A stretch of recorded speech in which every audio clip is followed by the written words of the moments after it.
Pêle, pêle, pêle, pêle-mêle, pêle, pêle, pêle, pêle-mêle.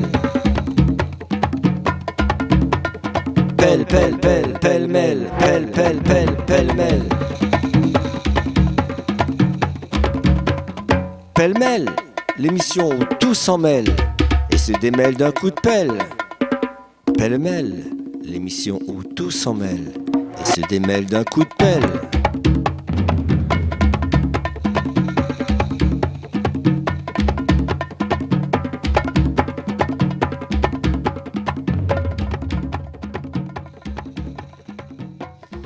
Et oui, ne cherchez plus, vous êtes bien sur Timbre FM, la radio des champs, des bois, des rivières, canal 106.6 MHz dans l'émission Pêle-mêle, l'émission où tout se rappelle et se mélange avec des mots. Et si vous êtes branché sur 106.6, c'est que vous êtes avec nous ce matin.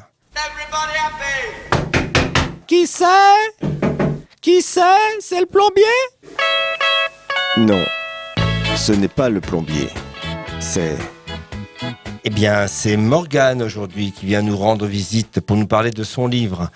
Son livre qui nous racontera une partie de son périple pour un petit voyage. Mais je ne vous en dis pas plus parce que nous allons rentrer dans le vif du sujet dans peu de temps. Bonjour déjà. Bonjour. C'est vrai que si on ne dit pas bonjour, on risque de se perdre. Donc bonjour Morgane. Bonjour Marc. Effectivement, le chemin jusqu'à Compostelle est long, comme le dit Anne Sylvestre. Donc vous avez compris, vous avez tous trouvé, et j'imagine que le titre de ce thème du jour sera Compostelle. Morgane, comme les gens te connaissent un petit peu, peut-être que pour les nouveaux auditeurs, tu peux te présenter rapidement ? Oui, donc je m'appelle Morgane Lemuel, je suis coach hypnothérapeute sur le secteur de l'Orient et donc j'aime aussi alterner ma pratique avec des moments de voyage et en même temps des voyages initiatiques, des voyages dans lesquels je mets un sens. Donc en l'occurrence, voilà, ce premier voyage c'était donc Compostelle. Depuis, il y en a eu d'autres. Voilà, j'ai fait un tour de Bretagne à vélo, des sites mégalithiques. L'année dernière aussi, j'ai repris la marche et je suis allée jusque Joyeuse, une commune d'Ardèche. Joyeuse, voilà. Ah, quel don! Oui, c'est ça. Donc, je connaissais pas cette commune, mais elle est arrivée à moi et voilà, ça a donné du sens aussi, donc à la marche et au partage. Et voilà. C'est un petit village, Joyeuse. C'est grand ou est-ce que c'est grand? Alors, je me rappelle pas le nombre d'habitants, mais c'est quand même une bonne commune. Ouais. Ah oui, quand même. C'est pas un petit village non. perdu dans la pampa. Donc, on nous allons parler aujourd'hui de Compostelle, sachant que tu as parlé déjà dans l'émission, l'émission précédente où tu étais, mais là, c'est pour parler aussi de ton livre, hein, parce que c'est surtout pour parler de ton livre, justement. Et ce que j'aimerais savoir, c'est où on peut le trouver déjà, ton livre. Alors, pour le moment, donc, il est auto-édité, donc on peut le trouver sur mon site internet, morganelemuel.com. Et il est aussi disponible dans une librairie à Lorient qui s'appelle la librairie Quand les livres s'ouvrent. Ouais. Voilà, donc pour se le procurer, c'est en ligne essentiellement. D'accord. Pourquoi tu as écrit ce livre ? En fait, quand je suis partie marcher, rapidement a émergé l'idée de partager ma marche sur les réseaux sociaux. Et donc régulièrement, tous les 2-3 jours à peu près, je pense, je publiais donc des écrits, en fait, surtout sur Facebook, et puis des vidéos sur YouTube. Et sur mes posts écrits sur Facebook, c'est vrai que j'ai eu beaucoup de commentaires, de retours, de likes, de partages. Donc voilà, il y a beaucoup de gens qui m'ont aussi incité à écrire. Voilà. Et puis j'avais aussi envie de donner un peu plus de concret et de matérialité à ces mots que j'avais posés à un moment donné, parce que sur les réseaux, c'est vrai que c'est un fil qui passe. Donc on les reçoit sur l'instant et après ça disparaît dans le flot. Et là, de pouvoir leur donner plus de concret en les inscrivant dans ce livre, dans la matière. Est-ce qu'on peut dire que c'est un livre documentaire ? Ça ressemble à un livre documentaire ? Moi, je dirais pas forcément ça. Donc je l'ai intitulé donc Compostelle, un chemin intérieur. Ce que j'avais à cœur de partager, c'était justement ce chemin intérieur, c'est-à-dire le cheminement personnel que la marche peut produire en chacun, même si bien sûr on est tous dans une individualité, on va ressentir les choses de façon différente. Mais j'avais quand même envie de partager ce chemin intérieur dans une démarche universelle. Donc je raconte pas ma vie, je raconte des expériences que tout à chacun peut être amené à vivre ou à ressentir sur le chemin, mais aussi, j'ai envie de dire, sur le chemin d'une vie. C'est une sorte de carnet de voyage. Oui, c'est une sorte de carnet de voyage, mais qui livre davantage le processus intérieur qui s'opère pendant la marche. Alors, ce qui est, en lisant ton livre, parce que j'ai eu la chance de l'avoir et surtout d'avoir une dédicace, c'était de vérifier, enfin, de me rendre compte que tu es parti, déjà, on peut donner les dates, du 20 juillet au 12 octobre, et qu'il faut attendre la page 20 sur 147 pages que compose le livre pour connaître les dates de ton périple. En fait, c'est d'une certaine manière un voyage qui n'est pas figé dans le temps. En fait, il peut, le contenu pourrait être étudié à n'importe quel moment de l'année. Bon. Oui, c'est ça. Je pense que la date n'est pas forcément très importante, mais en l'occurrence, peut-être que c'est de s'apercevoir quand même au fil des jours, il y a quelque chose qui s'opère. Mais la date n'est pas très importante. À la limite, ce qui est plus important, c'est le nombre de jours qui a déjà été marché. Et je trouve que ça a peut-être plus de résonance encore. Alors justement, sur le livre matériel, on va dire, on peut dire que que le livre fait un format de 20 cm 5, j'ai mesuré, sur 14 cm, qu'il fait 147 pages, qui sont tout à fait aérées, en plus une juste proportion du texte. Alors là, je suis en train de faire des compliments sur la forme, ouais. Sur la forme, ouais. Par rapport à l'illustration du bandeau. Alors, la première de couverture, en fait, nous présente Morgane Lemoel, Compostelle, un chemin intérieur. Et il y a un bandeau sur lequel on la voit. Alors, c'est toujours le mystère, quand on part tout seul, de voir une personne qui est prise en photo, alors qu'elle est déjà sur la photo. C'est bizarre et c'est magique. Et donc, moi, quand j'ai regardé ce bandeau, j'ai vu la terre, l'eau. Et en fait, tu m'as dit que ce n'était pas l'eau. C'est des nuages. Ce sont des nuages. Après le feu, moi, j'ai vu le coucher de soleil. C'était peut-être un lever de soleil. Donc, j'avais tout faux. À moitié faux, on va dire. Et puis, donc, on a la terre, l'eau, le feu. Et qu'est-ce qu'il manque? L'air. Et donc, j'ai trouvé que cette première couverture était sympa. En plus, le format du livre était intéressant parce qu'il peut se mettre dans un sac. Et puis après, le contenu s'est très bien passé parce que je l'ai lu 2 fois parce qu'il fallait que je fasse attention pour préparer l'émission quand même. Il y a un minimum à faire. Alors, je vais te laisser parler un petit peu parce que là, je commence déjà à avoir la gorge sèche. Tu débutes ton livre 3 mois avant le départ pour Compostelle. Puis chronologiquement, tu rejoins le point 0 et le jour J. Voilà, tu as failli ne pas partir si les coïncidences qui n'en sont pas ne s'étaient pas présentées. Alors, moi, j'avais noté la photo de Compostelle, la personne que tu as rencontrée. En fait, il y a plein de... Je te laisse parler. Oui, alors en fait, en effet, j'ai commencé le livre avant le départ parce que je pense que le chemin commence avant de marcher, en fait. Je pense que le chemin commence au moment où on prend la décision de le faire. Et parfois, ça peut être des années avant de faire le premier pas, mais on est déjà en chemin, d'une certaine manière. Et c'est vrai que j'ai beaucoup hésité. Alors même si l'idée était là depuis très longtemps à l'intérieur de moi, avant de prendre la décision, il y a souvent aussi des peurs qui émergent en nous. Et en effet, c'est vrai que j'ai beaucoup hésité avant de partir et que les synchronicités, les heureux hasards de la vie m'ont montré finalement sans doute le chemin qui était le mien, le chemin qu'il fallait que je prenne et sans hésitation en fait, quoi. Donc en l'occurrence, par exemple, oui, quand tu évoques cette photo de Compostelle, en fait un jour j'étais donc sur mon lit, donc ça c'était à peu près 3 mois avant le départ et j'étais en train de regarder mon téléphone et mes mails. Et puis finalement, j'avais tellement ces 2 questions qui tournaient dans ma tête en boucle que mon téléphone a fini par se mettre en veille. Et puis à un moment donné, il se réallume pour m'indiquer la réception d'un texto. Et au moment où j'ouvre le texto, en fait, c'est la photo de la cathédrale de Compostelle qui apparaît sous mes yeux. Voilà, par exemple. Donc ça fait partie des grosses synchronicités, des gros heureux hasards, comme je les appelle. Mais il y en a eu tellement... Avant, pendant, après, enfin voilà. En lisant ton livre, c'est vrai qu'on se rend compte qu'il y en a eu beaucoup. Alors, je citerai juste le Dalai Lama qui dit « S'il y a de la peur, c'est qu'il n'y a pas d'amour ». Parce que dans ton livre, tu parles pas mal de cela. Des peurs, des appréhensions, oui, en effet. Je pense que chacun d'entre nous, on est constitué d'une multitude de facettes. Il y a des facettes qui aimeraient faire quelque chose et puis il y a d'autres facettes de nous qui ont peur d'oser faire ces choses. Voilà, j'évoque le mot de peur, mais parfois, ça peut être avec des degrés d'intensité différentes. Parfois, ça peut être juste des appréhensions, mais les appréhensions suffisent parfois à nous bloquer. Oh oui.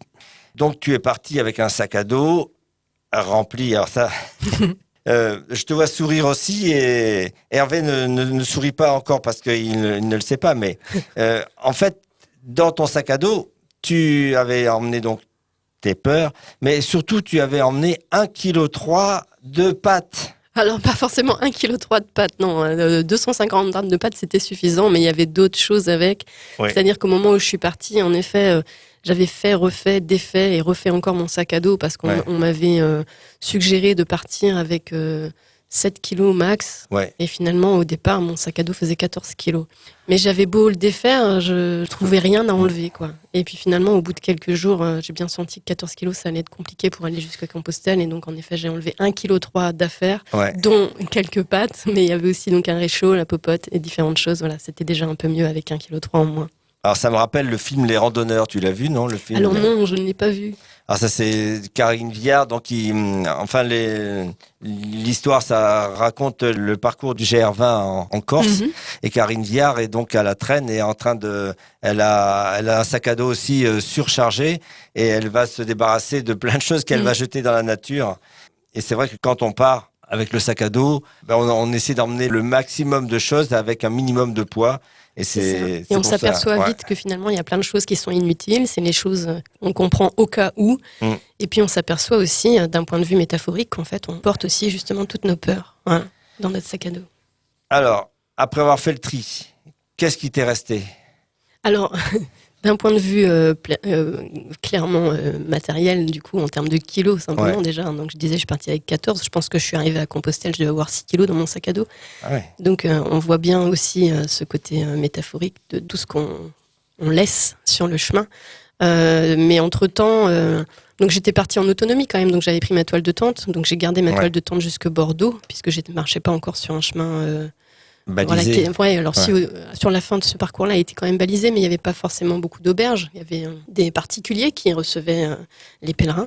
Et puis finalement, au bout d'un moment, j'ai choisi d'utiliser exclusivement les auberges pour les pèlerins et donc de me délester aussi de ma toile de tente. Et pour le coucher le soir, tu as eu, tu avais ta tente, mais est-ce que tu t'en es beaucoup servi ou plutôt le fait de rencontrer des gens t'a amené à avoir des opportunités différentes, quoi? Oui, alors j'ai eu différentes opportunités, en effet. Donc j'ai bivouaqué en nature avec ma toile de tente, je suis allée dans des campings aussi, et puis j'ai aussi eu la chance de rencontrer des gens sur mon parcours et puis d'oser leur demander s'ils accepteraient de m'héberger pour une nuit. Et donc j'ai fait de très très belles rencontres. C'est ça, le livre le décrit bien. Alors, vous êtes toujours sur 106.6 MHz sur Timbre FM dans l'émission Pêle-mêle, avec comme invité surprise, non pas surprise, puisque c'était prévu, avec Morgane qui nous parle de son livre sur Compostelle qu'elle a auto-édité et qui pour une auto-édition, et c'est du beau travail, moi je trouve que le livre est très agréable.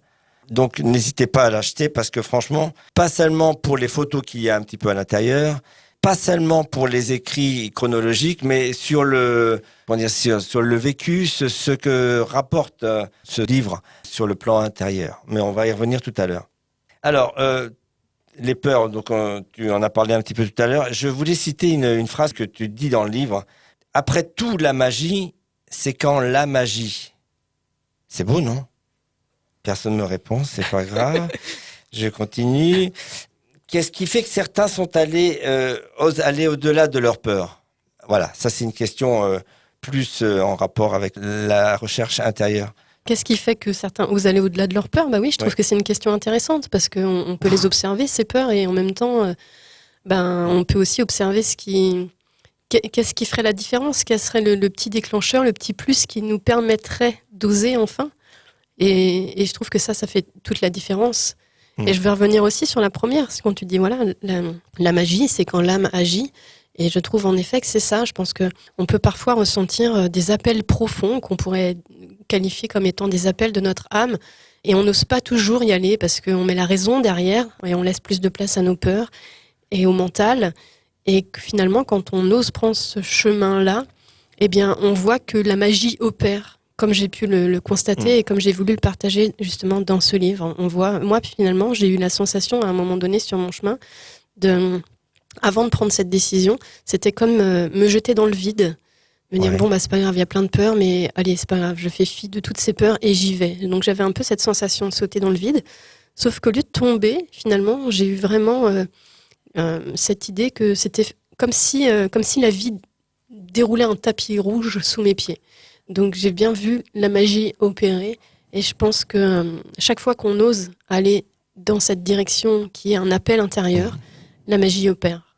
Bah, tu as répondu correctement, hein. Et alors, par contre, une chose me fait penser, l'ampoule qui éclaire ton chemin. Ah, tu te souviens de cela, l'ampoule qui éclaire mon chemin. Vas-y. Bah, l'ampoule, alors oui, j'ai eu de la chance où, enfin, j'ai pas eu beaucoup d'ampoules, donc j'en ai eu deux, voilà, une à chaque pied au bout d'une première semaine, et puis après j'étais tranquille tout le chemin. Mais en même temps, c'est un peu logique dans le sens où je ne me considère pas comme une marcheuse, j'étais pas du tout préparée à la marche, je fais pas de marche, j'avais pas fait de marche en dehors avant de partir sur mon chemin de Compostelle. Ça, il faut le faire. Il faut le faire. Se lancer sans préparation. Et du coup, mes pieds étaient pas préparés, quoi. Donc forcément, j'ai eu une ampoule au départ. Mais en même temps, j'ai pu observer que cette ampoule, elle s'était créée à cause d'une toute petite brindille qui, à un moment donné, s'était faufilée dans ma chaussure, quoi. Et ça suffit. Une brindille, ça suffit pour créer une ampoule. Et parfois, on observe dans notre vie qu'il y a des brindilles qui se faufilent comme ça dans nos chaussures et on fait comme si elle n'était pas là, on se dit que c'est pas très grave parce que c'est qu'une brindille et on continue d'avancer. Et puis malheureusement, à force de la nier, cette brindille dans notre vie, eh bien, elle crée des ampoules. Et à un moment donné, ça fait tellement mal aux pieds que la vie nous oblige à nous arrêter, quoi. Donc c'est bien d'observer les brindilles avant que ça devienne trop compliqué. Et l'avantage, c'est que l'ampoule éclaire ton chemin. Donc, nous sommes toujours avec le parcours de Morgane. Et une question, c'était savoir, alors en sachant que quand on pioche n'importe où le livre, alors moi j'ai pioché avant, bien sûr, pour préparer, il y a toujours quelque chose d'intéressant. Parce qu'il y a des fois, il y a des livres qu'on lit qui ne sont pas intéressants. Et là, j'ai eu de la chance parce que tu as écrit un livre intéressant. Merci. Alors, je disais, alors oui, c'était à la page 60, donc vous pourrez vérifier ceux qui ont le livre, ou qui l'ont ou qui vont l'acheter. À la page 60, tu nous écris, il n'y a rien à faire, il y a juste à être.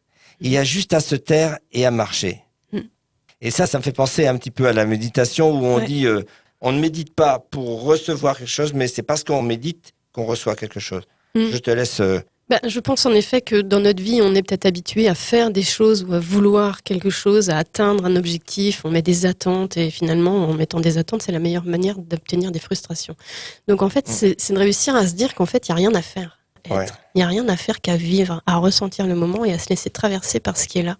Et quand on rentre là-dedans, il y a une plénitude qui nous envahit. Il y a quelque chose de bien plus grand qui s'ouvre à nous et qui nous transporte. Mais ça, c'est facile à dire quand même, peut-être, non ? En tout cas, je pense vraiment avoir eu sur ce chemin de Compostelle la possibilité à plusieurs reprises de pouvoir ressentir à nouveau ça. Effectivement, quand on le lit, on avait l'impression que tu avais des anges gardiens et que tu avais une bonne étoile. Ouais. C'est incroyable d'ailleurs, l'accumulation de tout ce qui s'est passé, de toutes les personnes que tu as rencontrées. C'est rare. beau. Ouais. Ouais. Tu le dis en plus par rapport au silence. Le silence est si beau et si fort. Alors justement, donc en piochant, alors je pioche au hasard.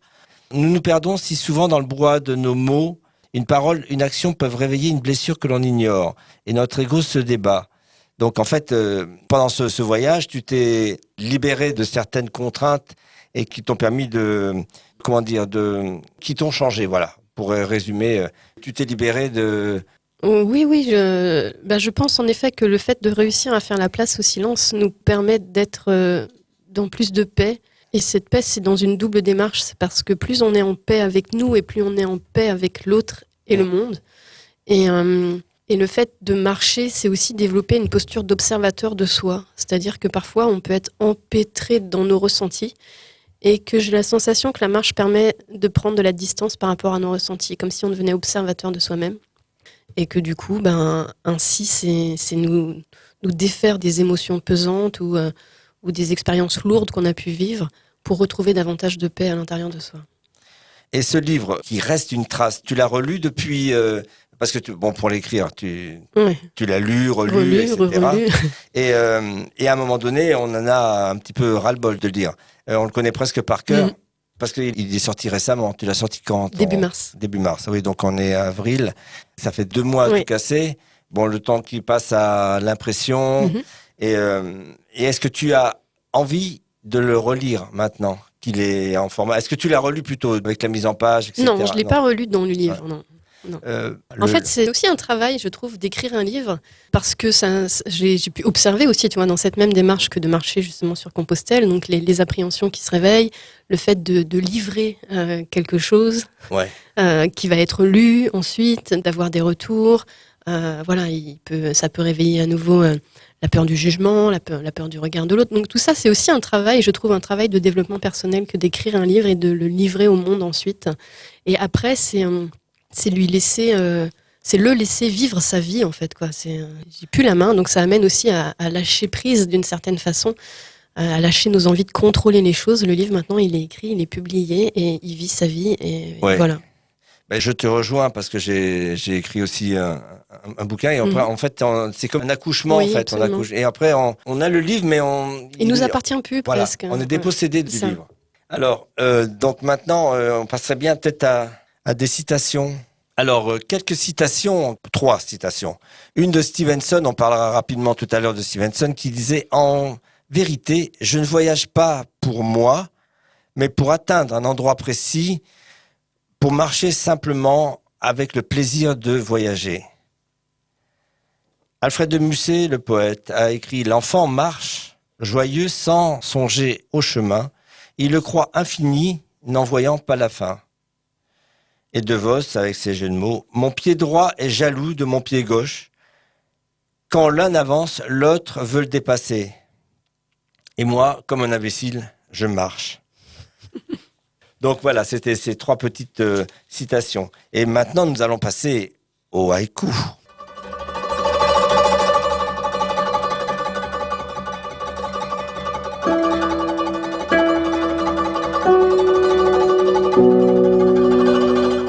Toi qui écoutes, pêle-mêle dans le vent, ondes et haïkus.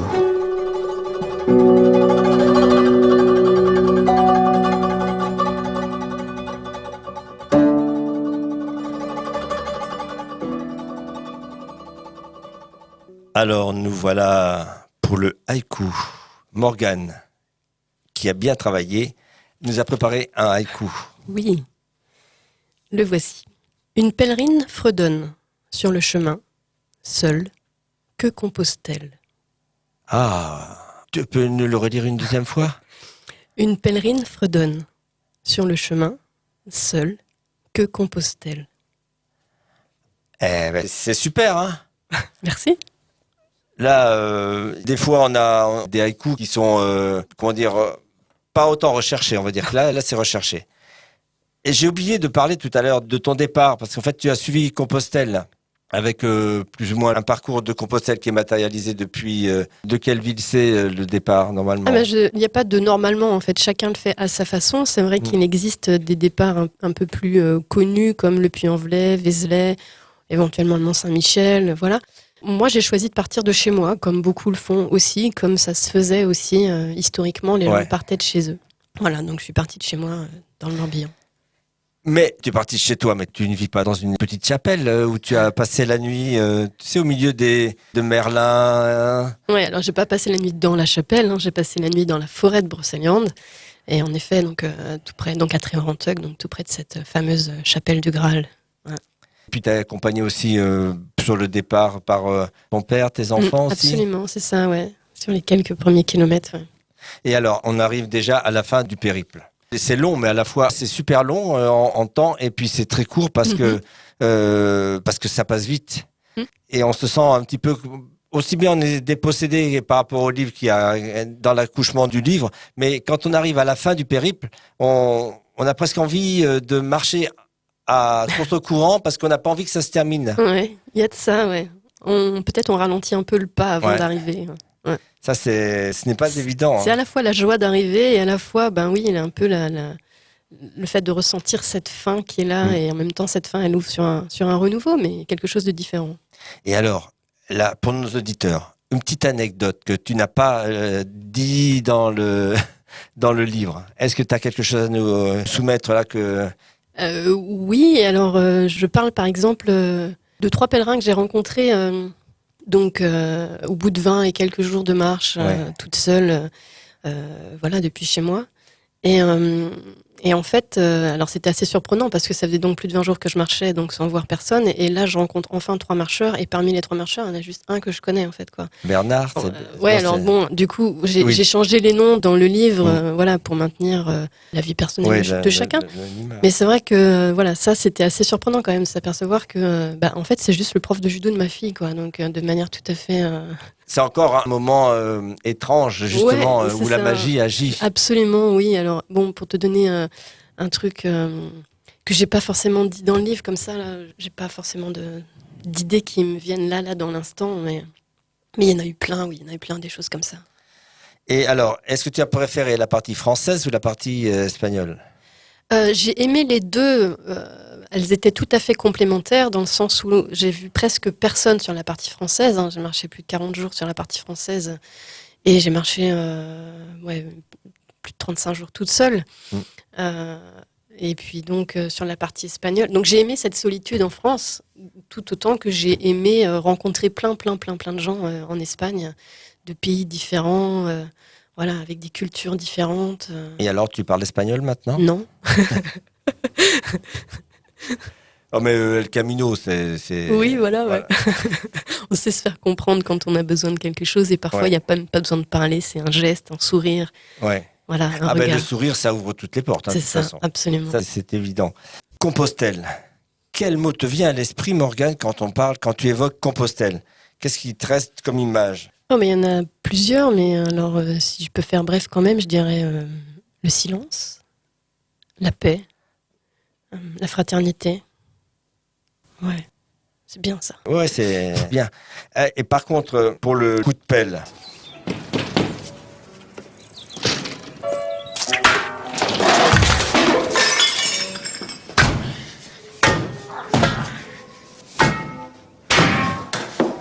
Séquence pêle-mêle. Coup de pelle. C'est qu'on s'en mêle. Et donc, par antinomie, quand tu parles de Compostelle, qu'est-ce qui te fait réagir par rapport au coup de gueule que tu pourrais porter sur Compostelle, s'il y en a un? Alors ça, c'est toujours là. Je te pose une colle. Ouais, là, tu me poses une colle par rapport à ça. Je vais avoir un petit coup de pelle, alors quand même, pour, comment dire, l'organisme qui gère les auberges en Galice, puisque je l'ai marqué dans mon livre. Mais en fait, je pense que c'est une manière pour eux de faire des économies, mais en tout cas, d'avoir enlevé les portes des douches dans les auberges espagnoles. Voilà, ah oui. Voilà, c'est mon petit coup de gueule. Je trouve que avec des portes aux douches, ça peut être bien aussi. Ouais, c'est bizarre ça. Et par rapport à la France, les gîtes, ils sont de meilleure qualité ou pas par rapport à l'Espagne Moi, je dirais pas que c'est une question de France ou d'Espagne. Je pense que c'est plus une question de personnes. Après, j'ai toujours été bien reçue dans toutes les auberges que j'ai fréquentées, que ce soit en France et en Espagne. Voilà, si ce n'est ce petit coup de gueule, comme je disais, par rapport aux portes de douche. Mais je pense que c'est une manière de faire des économies d'eau. Après, c'était très propre et c'était plutôt bien entretenu. Morgane, nous en sommes un petit peu à la fin, mais nous allons parler un petit peu maintenant de ton prochain voyage. Mm-hmm. Où comptes-tu te rendre ? Alors, je vais au Puy-en-Velay, en fait. Donc, je vais faire le chemin de Stevenson. Donc là, je vais pas être seule, je vais être accompagnée d'une amie qui est un naturopathe, Emmanuel Alexandre. Et donc, en fait, on va partir de Alès pour nous rendre jusqu'au Puy-en-Velay. Donc vous partez dans l'autre sens ? On va faire dans ce sens-là. D'accord. Donc, voilà, je voulais une destination qui ait du sens, tu vois, à nouveau. Hein. Et voilà, dans cette démarche, ça me tenait à cœur d'aller au Puy-en-Velay et de me rendre au Puy-en-Velay en marchant. Donc, on va le faire de Alès jusqu'au Puy-en-Velay. Parce que moi, je l'ai fait il y a quelques années avec mon fils qui habite au Puy-en-Velay d'ailleurs. D'accord. Et alors nous, on l'a fait dans le bon sens. Et la dernière étape qui nous fait arriver à Alès, on s'est perdu. Le balisage était mauvais. Alors j'espère que d'ici là, il a été remis d'aplomb, mais on s'est retrouvé à descendre dans le désert. On était carrément dans le désert et on marchait. Alors là, on marchait pas pour marcher. On marchait pour essayer de s'en sortir. Et parce qu'il faisait une chaleur épouvantable. Là, c'est une bonne période que vous avez choisie pour. Je pense, oui. Ouais, parce que nous, on avait fait en été, début juillet, et c'était vraiment très, très, très lourd. Et donc, pour pimenter un peu cette aventure, on a choisi de faire cette marche en jeûnant. Oh, pimenter et jeûner. Voilà. Donc, une manière pour nous de nous délester, d'aller toujours plus loin dans cette démarche de développement personnel et de spiritualité aussi, mais voilà, de se délester des choses dont on n'a plus besoin, des choses qui peuvent aussi polluer notre corps. Donc, à travers ce jeûne, c'est un grand nettoyage intérieur. Il y a plein de choses aussi qui sont stockées inconsciemment dans nos mémoires, dans nos mémoires par rapport à nos intestins, par exemple, ou des choses comme ça. Donc, voilà, c'est aller toujours plus loin dans ce cheminement vers plus de paix, de joie, de simplicité. Et tu as toujours les mêmes chaussures de marche ou tu en as racheté depuis ? C'est une bonne question. Alors, quand je suis partie de chez moi, donc pour aller jusqu'à Compostelle, une paire ne m'a pas suffi, donc il a fallu que je rachète une paire en Espagne. Pour le moment, je marche toujours avec cette paire que j'ai achetée en Espagne, qui commence à s'user un peu. Voilà, je m'interrogeais à savoir si j'allais en acheter une autre paire avant de partir ou pas, mais en même temps, les magasins sont fermés, on ne peut pas acheter de chaussures, donc peut-être bien que je vais partir avec celles-ci, même si elles sont un peu usées. Ah bah oui, tu as raison, c'est fermé. C'est pas essentiel. Ouais. Et puis vous allez jeûner, vous allez économiser sur les pâtes, bien sûr. Voilà, c'est ça. Donc ça, c'est une bonne chose. Il y aura que l'eau à transporter. Oui, l'eau, on mettra un peu de tisane. Un peu de tisane. Ouais, enfin d'infusion en tout cas, dans notre eau. Voilà, on verra bien. On verra bien combien de temps dure ce jeûne, si c'est 3 jours, 5 jours, 8 jours ou 12 jours, on verra. Mais comme je te disais, moi je l'ai fait en déjeunant et franchement, il y a des endroits où ça grimpe. Ça grimpe tout le temps et on n'en voit jamais la fin. En fait, moi je me rappelle que mon fils avait le sac à dos, il courait quand il voyait un virage, parce qu'ils avaient annoncé, il y avait un poteau indicateur d'un camping, et comme il faisait tellement chaud l'été, on avait vraiment très, très soif, il courait jusqu'au virage pour savoir si le camping était annoncé. Et bon, cette fois-là, c'était sur un parcours qui était mal balisé, et donc il était prêt à laisser tomber son sac à dos et puis s'arrêter de marcher directement. Mais en tout cas, c'est un très très beau voyage. Moi, j'en regarde des très bons souvenirs. Alors, dans l'autre sens, je sais pas ce que ça peut donner, mais de toute façon, vous croiserez des gens. C'est ça. Ça, c'est bien. On a hâte de découvrir tout ça. Ouais. Et vous partez quand ? La semaine prochaine. Ouais. Il pleut la semaine prochaine. Non, il fait beau. Nous, on a choisi une période où il allait faire beau. Voilà, on a donné nos intentions à l'univers, donc il va faire beau. Voilà. Alors moi, j'ai regardé sur la météo la semaine prochaine, sur le Finistère et sur le Morbihan. Il y a du coup, on sera déjà dans les Cévennes. Déjà. Ah bah oui. Ah bah oui, c'est vrai, vous partez de là-bas. Oui, et puis c'est mieux parce que nous, on était partis du Puy-en-Velay et parce que Stevenson, en fait, n'est pas parti du Puy-en-Velay. Est parti de l'étape suivante. Oui, j'ai plus le nom. Moi non plus, je m'en souviens pas. Et donc la première étape était, en sortant du Puy-en-Velay, ça grimpait. Et on n'avait qu'une hâte, c'était d'arriver. Parce que nous, on s'était pas du tout entraîné non plus. Bon, mon fils, il avait 17 ans, 16 ans ou 17 ans, c'était un marcheur. Moi, j'étais un démarcheur. On m'a démarché d'ailleurs. Et voilà. Et peut-être que, vous allez passer dans des marchés parce qu'il y a en ce moment comment ça s'appelle, le meilleur marché, le plus beau marché de France. D'accord. Et Jocelyn en fait partie. Donc peut-être que vous allez voir d'autres. On verra si on passe là ou si on les évite pour pas être tenté non plus, mais on verra bien. Ah, voilà. Eh bien, écoute, Morgane, je pense qu'on n'est pas loin de la fin. Merci d'être venu nous présenter ton livre. Merci, Marc. Et puis, j'espère que tu as passé un bon moment. Très agréable. Très agréable. Et puis, on se dit à la prochaine fois. À bientôt, avec plaisir.